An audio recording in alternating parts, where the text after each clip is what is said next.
Hola a todos, bienvenidos a mi canal de YouTube. Yo soy Alejandra Herrera, soy estudiante de la carrera de Psicorehabilitación y Educación Especial en la Universidad de Loja y el día de hoy les voy a hablar acerca del autismo y los problemas de lenguaje que esto trae. Esto forma parte de mis horas de prácticas preprofesionales, así que los invito a que me acompañen a ver este video y si quieren ver más videos sobre el autismo, los pueden encontrar en mi canal. Autismo y lenguaje. El lenguaje y la comunicación en estos niños se presenta de la siguiente manera. Existen alteraciones en el mismo y estas suelen ser la principal razón o motivo de alarma para los padres, puesto que algunos presentan un retraso en el habla y otros de por sí no hablan en lo absoluto. En el autismo podemos encontrar cualquier tipo de alteraciones del lenguaje. Algunos niños son hiperverbales, es decir, que hablan demasiado, y otros, por el contrario, son muy callados. Los autistas sin lenguaje funcional también pueden presentar patrones muy diversos en sus capacidades de comprensión lingüística. Presentan serias deficiencias de comprensión, no solo del lenguaje, sino también de las formas simbólicas en general y de situaciones sociales.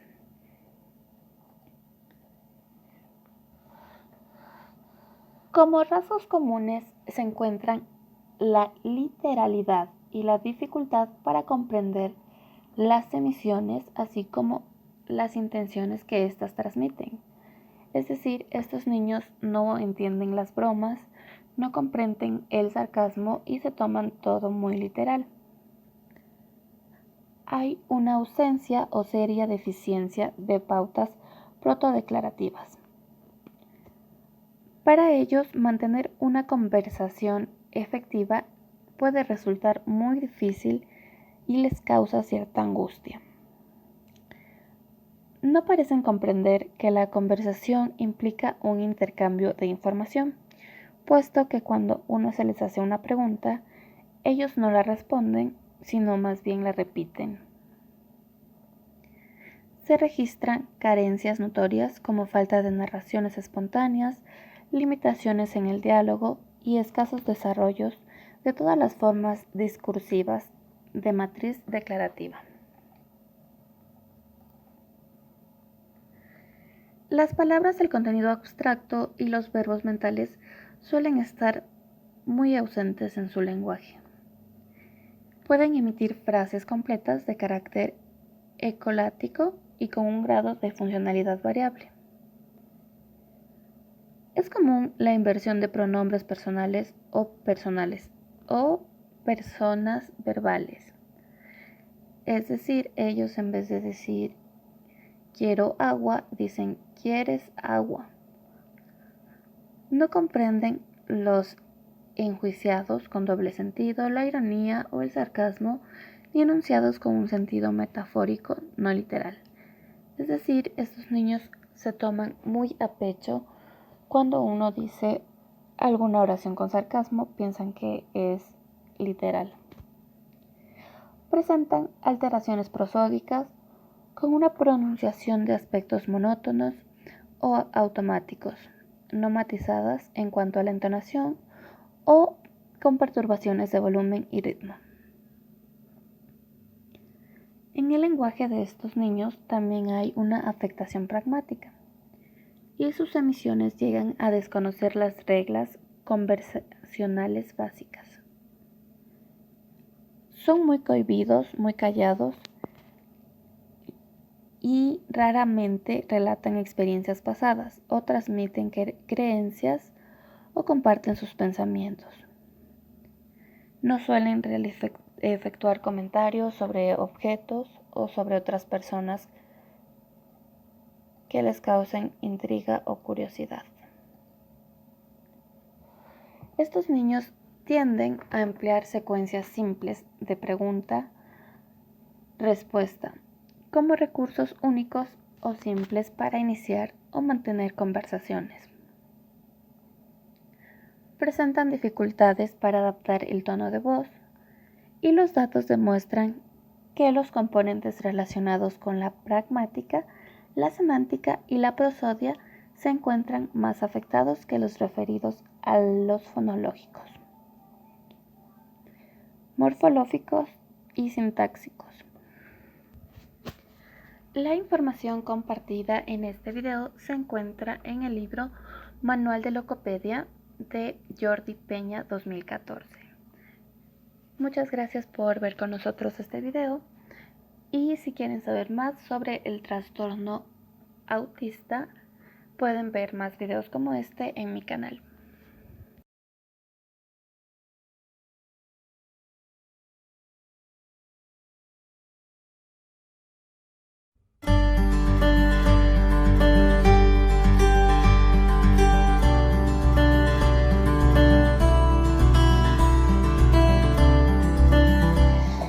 ¿Cuáles son las diferencias entre un trastorno del desarrollo del lenguaje o trastorno específico del lenguaje y un trastorno del espectro autista? Ambos cuadros son diferentes, no son el mismo tipo de dificultad, tienen definiciones y tienen manifestaciones diferentes. Los criterios diagnósticos que sirven para diagnosticar a los trastornos del espectro autista lo definen como una dificultad para iniciar y para sostener una interacción social recíproca y una comunicación social con un rango de intereses restringidos y de patrones de conducta estereotipados. Todo eso es lo que supone la definición del autismo, es decir, un problema de interacción social, de comunicación, dificultades conductuales e intereses restringidos. Todo eso supone el autismo. Y dentro de la clasificación normal y demás, lo que se puede ver es que hay dos grandes bloques que sirven para agrupar la sintomatología.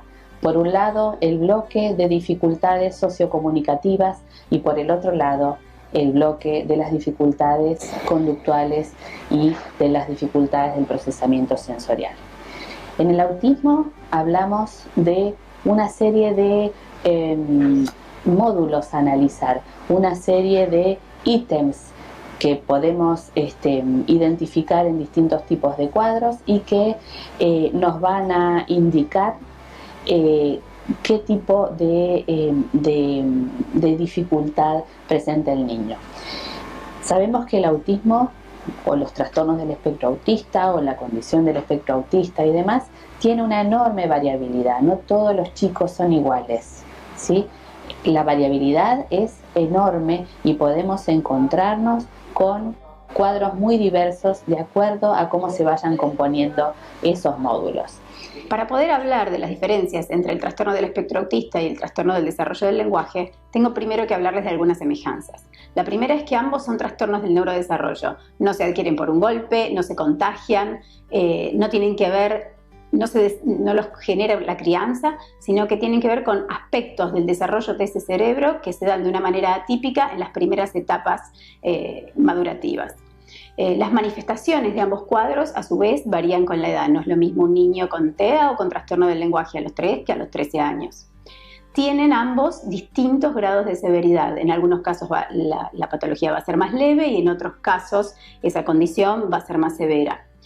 Pero otra cosa importante que tienen en común es que ambos tienen abordajes y tratamientos específicos. Por eso es muy importante ahora entender las diferencias para poder hacer buenos diagnósticos y a través de esos diagnósticos poder aportar el tratamiento adecuado, porque estos tratamientos han demostrado que pueden modificar el curso evolutivo. Bueno, hablando de trastornos del lenguaje, muchas veces los papás nos preguntan que si ese niño tiene una dificultad en el lenguaje y tiene un trastorno del lenguaje, ¿es lo mismo que tener autismo? Si tiene la misma base, si va a evolucionar a un trastorno del espectro autista. La clave de esto es entender los mecanismos biológicos que hacen que, a pesar de tener los mismos síntomas en relación al lenguaje, las bases neurobiológicas van a dar una evolución y un pronóstico diferentes, no solo en cuanto al diagnóstico, sino en cuanto a la respuesta al tratamiento. Por ello vamos a tomar cuál es la neurobiología de los trastornos del lenguaje en su desarrollo y los trastornos en el espectro autista. El trastorno específico del lenguaje se refiere a la dificultad para incorporar el lenguaje en ausencia de dificultades auditivas, psicoafectivas, de privación emocional, problemas neurológicos, discapacidad intelectual, ¿sí? Se define a lo que es un trastorno específico del lenguaje como la dificultad para incorporar el lenguaje en ausencia de todas las dificultades que acabo de mencionar. Hay una controversia actualmente o un cambio en el paradigma porque hasta hace poco tiempo se utilizaba la definición de trastorno específico diciendo que, digamos, quien tenía un trastorno del lenguaje, un trastorno específico del lenguaje, tenía eso y ninguna otra cosa, y por eso se lo llamaba específico. Hoy por hoy esa definición ha mutado a la de trastorno del desarrollo del lenguaje porque sabemos que los niños con trastorno específico del lenguaje muchas veces cursan con problemas de conducta, problemas de aprendizaje, problemas atencionales, problemas en la motricidad fina o en la socialización. Entonces, sabemos que el trastorno del desarrollo del lenguaje es una entidad clínica muy heterogénea que afecta al 7% de la población infantil. Los cuadros pueden ser muy variados y dentro de esa patología podemos encontrar niños que tienen problemas para entender y para hablar. También podemos encontrar niños que tienen solo problemas expresivos, y dentro de esos problemas expresivos podemos encontrar aquellos que hablan mucho y no se les entiende nada, y otros que tienen mucha dificultad para hablar, ¿sí? Al igual que en los trastornos del espectro autista, esto es mucho más frecuente en varones que en mujeres, con una relación 4:1, y tanto los trastornos específicos del lenguaje como el TEA son cuadros de base genética. Una pregunta que nos podemos hacer: ¿podemos afirmar que la lesión en el sistema nervioso del niño con autismo es la misma que en el TEL?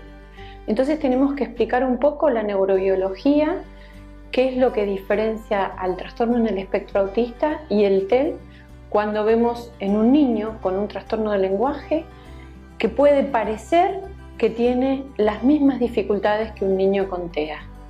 De hecho, cuando nosotros hablamos de las bases neurobiológicas de los trastornos del lenguaje, decimos que en los trastornos del desarrollo hay trastornos del lenguaje que se producen por déficit en el desarrollo neurológico y trastornos en el espectro autista que también son de causa neurobiológica.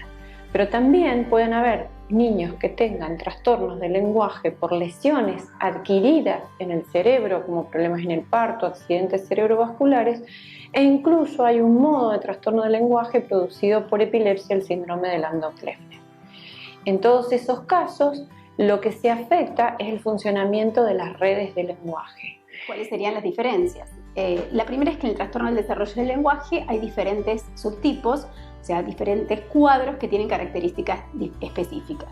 Mientras que en el trastorno del espectro autista, y esto es cada vez más así a partir del diagnóstico según DSM-5, es un espectro, con lo cual un mismo niño puede tener algunas características en alguna condición y otras características en otra, o sea, es muy variable, pero tienen en general más comorbilidades y esas comorbilidades afectan más. Según el DSM-5, las dificultades del espectro autista se pueden, categorizar de acuerdo al funcionamiento en distintos ejes, ¿sí? Se analizan diferentes ejes. Uno de los ejes es el cociente intelectual. Nosotros podemos tener un niño que está dentro del espectro que tenga deficiencia intelectual severa o que tenga inteligencia superlativa. Y en el medio todas las variantes, es decir, niños con inteligencia normal, levemente superior a lo normal o levemente inferior a lo normal. Otro de los ejes a considerar es el de la interacción social. Hay niños que están dentro del espectro que tienden mucho al aislamiento y a la no socialización. Y hay otros, en el otro extremo, que son sociables pero peculiares en su forma de interrelacionarse. Y en el medio, muchas variaciones en el modelo de interacción. También otro de los ejes que se considera es el de la comunicación. Nosotros dentro de los trastornos del espectro autista vamos a encontrar o podemos encontrar niños que no hablan y niños que hablan perfectamente, pero que de pronto tienen características dispragmáticas, es decir, que tienen dificultades en el uso social del lenguaje, ¿sí? Cuando hablamos de espectro es porque hay una idea así como de continuidad y de variación de síntomas que pueden ir de una punta a la otra, y en el medio, como les digo, muchas variaciones. Otro de los síntomas o otro de los ejes que podemos considerar dentro del espectro es la presencia de dificultades de conductas repetitivas, así se llaman. Hay conductas repetitivas que son muy invalidantes y hay otras que son más suaves, digamos, y que no invalidan o no paralizan en nada la vida de las personas, ¿sí? Otro de los ejes del espectro autista es el de la regulación sensorial o las dificultades del procesamiento sensorial. Sabemos que para poder funcionar medianamente bien en el mundo tenemos que tener armonía en los sentidos, en la recepción de la información a través de los sentidos.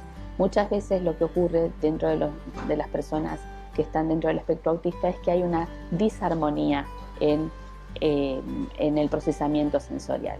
Algunos tienen procesamiento en menos y otros procesamiento en más. ¿Esto qué significa? Que pueden percibir a veces en alguna modalidad sensorial las cosas demasiado amplificadas. Por ejemplo, no sé, un niño que va a una fiesta de cumpleaños y cuando escucha el cumpleaños feliz se pone a llorar y a gritar y la familia se tiene que ir de la casa del cumpleaños porque el niño no ha tolerado la música, o al contrario, el procesamiento auditivo en menos, la hiporresponsividad, en donde lo que observamos es que frente a sonidos muy fuertes y agresivos para cualquier persona, estos niños a veces no dan una respuesta, digamos, esperada, ¿no? Yo recuerdo el caso de una paciente que vi hace muchos años que la mamá me decía, mire, mi hija tiene los estudios auditivos hechos, pero yo tiro una cacerola de acero al lado de ella y no se da vuelta, ¿sí? Y no es sorda, ¿sí?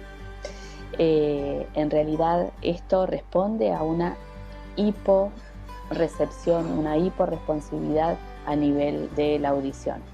Si vamos a los primeros años de vida, acá las diferencias, por empezar que en los primeros años es justamente cuando es más difícil ver esa diferencia entre las dos condiciones. Una de las fundamentales tiene que ver con los precursores del lenguaje. Mientras que en el trastorno del desarrollo del lenguaje suele haber una demora o una adquisición atípica, mala pronunciación, dificultades o falta de que sean siempre iguales la forma en que se pronuncian los fonemas, los sonidos del habla. En general, en el trastorno del lenguaje hay los prerequisitos están presentes, o sea, hay sonrisa social, el bebé tiene sonrisa social, contacto ocular, atención conjunta, muestra, da, o sea, se dan todos esos requisitos preverbales que van a hacer que ese niño después desarrolle ese lenguaje. Por otro lado, también tienen más estrategias compensatorias. Si los sonidos no salen, si las palabras no les salen, tienden a compensar con gestos, a tratar de comunicarse de alguna manera. Mientras que en el trastorno del espectro autista no es que no haya comunicación, pero está mucho más restringida. En general hay mucha menos intención social, los prerequisitos están ausentes o no están ausentes, porque tampoco es que el chico nunca mira, sino que la calidad y la frecuencia de esas interacciones son mucho menores. Por último, otro de los ejes del espectro autista es la presencia de actividad motora. Hay niños que tienen tendencia a la hiperactividad, a la conducta desorganizada, a moverse sin parar y demás, y hay otros, en la otra punta, que son hipoactivos, es decir, que no tienen que no tienen hiperactividad y que tienden a ser como excesivamente tranquilos, ¿sí? Entonces, en las dos puntas está esto que les menciono y en el medio hay una variedad, ¿sí? Entonces, de acuerdo a cómo cada niño caiga, ¿sí?, en alguno de estos ejes, será el tipo de dificultad que tenga y será el tipo de ayuda que requiera. Recordamos que el cerebro se desarrolla en la mayor parte durante el embarazo, luego después en los primeros años de nacimiento continúa su diferenciación, y que dentro de estas etapas del desarrollo vamos a tener que primero existe la multiplicación de las neuronas, luego estas neuronas se van a dirigir al área del lenguaje, después en la segunda parte del embarazo se van a diferenciar en las neuronas que van a ocuparse de las redes del lenguaje, y después va a haber un fenómeno muy importante durante la segunda parte del embarazo, que es la apoptosis, o lo que se llama muerte celular programada, que se produce para pulir ese lenguaje. Cuando nosotros vemos un niño que tiene un trastorno del lenguaje, encontramos que hay una base genética. Antes se pensaba que el niño no hablaba solo porque no tenía estimulación. Luego se descubrió que tanto en los cerebros de las personas que han tenido trastornos del desarrollo del lenguaje o trastornos del aprendizaje de tipo dislexia, hay una mayor frecuencia de cambios genéticos, y el ejemplo máximo, más conocido, es el caso de las familias que tienen el trastorno en el gen FOXP2, donde todos tienen dificultades específicas en el desarrollo del lenguaje que van a producir un trastorno en el desarrollo anatómico y funcional. Y en general lo que está más afectado es el uso funcional de ese lenguaje, porque incluso muchas veces los nenes con TEA tienen mucho vocabulario, conocen un montón de palabras, pero no las usan funcionalmente y sobre todo no responden a las demandas del ambiente. Dentro de los trastornos anatómicos, y acá es un punto importante, los niños con trastornos del lenguaje, luego la diferenciación de las áreas del cerebro requiere una simetría donde en la mayoría de las personas el lado izquierdo es dominante para el lenguaje, por lo que una parte de la zona del temporal, el plano temporal, es más grande del lado izquierdo que del derecho. Sin embargo, en los niños con TEL no hay esa simetría, siendo la diferenciación del plano temporal muy parecida en ambos lados. Cuando nosotros hacemos estudios de imágenes como SPECT, que es una especie de neuroimagen como la tomografía, encontramos que hay una menor perfusión en el momento del habla por ese menor desarrollo.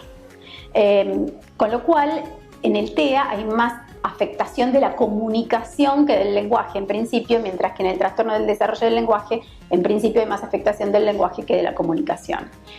Y esto también afecta a la socialización, mientras que en el trastorno del lenguaje la socialización se afecta secundariamente porque el chico tiene menos herramientas y eso a su vez puede modificar su conducta en esos primeros años cuando empieza el jardín de infantes. ¿Por qué? Porque tiende o bien a inhibirse o bien a frustrarse y empezar a pegar o a morder, entonces pueden aparecer dificultades de conducta. En el chico con TEA lo que se ve en general es más, menos intención social, menos necesidad de interactuar con los pares y a su vez también pueden tener problemas de conducta, pero que por ahí están más ligados a cuestiones sensoriales, a cuestiones del ambiente, inflexibilidad, que a la posibilidad de comunicarse en sí. Dicho esto, y tengan en cuenta que todo lo que vamos a ver en este momento son grandes divisorias de aguas, cada niño es un mundo en sí mismo, pero a su vez a esta temprana edad vamos a tener dos grupitos diferentes. Un grupo que por las características de su trastorno del desarrollo del lenguaje, más algunas cuestiones sensoriales y algunas cuestiones por ahí que tengan que ver con la conducta, la inflexibilidad, en esta etapa temprana pueden parecer que forman parte del trastorno, tener sintomatología que asemeja más al TEA que al trastorno del desarrollo del lenguaje, y es por eso que es muy importante que mucha gente pueda hacer detección temprana, porque en estos casos el tiempo cuenta, pero también que el diagnóstico lo hagan profesionales que estén calificados en este grupo que parece una cosa pero después en realidad es otra. Y el otro punto es que cada vez más se está viendo en niños pequeños, en niños menores de 3 años, que la exposición a pantallas sin control y la poca calidad de interacción con las figuras de referencia y menos actividad lúdica está afectando la comunicación y la socialización. Dentro de la atención hay muchos aspectos a tener en cuenta, pero uno, bien grosero sería que en el autismo la atención está definida sobre todo por una falta de atención social, o sea, no hay atención al entorno, y la atención está en general centrada, es altamente centrada en su motivación y sus propios intereses. Mientras que en el trastorno del desarrollo del lenguaje, la atención suele estar afectada, en ambos casos siempre que además no haya comorbilidad de déficit de atención, pero suele estar más afectada de modo secundario por la fatiga que se genera en el sistema atencional en ese niño que todo el tiempo tiene que estar tratando de decodificar activamente el lenguaje. En cuanto a la epidemiología, en la década del 90 se decía que había 1 o 2 niños cada 1000 dentro del espectro autista. En las estadísticas actuales se dice que hay 1 o 2 cada 100. ¿Sí? Es decir, que la progresión de estos trastornos ha ido incrementándose de manera notable en los últimos 30 años. En cuanto a la memoria, en general en el TEA tienen muy buena memoria, pero es una memoria que codifica más sin elaboración.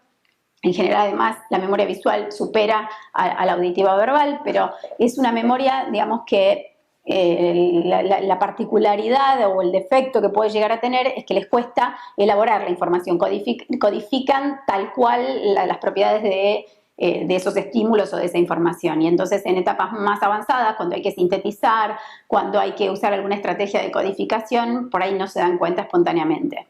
En el caso del trastorno del desarrollo del lenguaje, las dificultades de memoria tienen que ver con que todo lo que es contenido, sobre todo contenido semántico, lo que tiene que ver con la conceptualización, con el razonamiento, es más lábil, o sea, es información que es más lábil y tiende más al olvido. Entonces, en general necesitan más refuerzo, más repetición, más elaboración de los contenidos para que eso se consolide mejor en la memoria de largo plazo.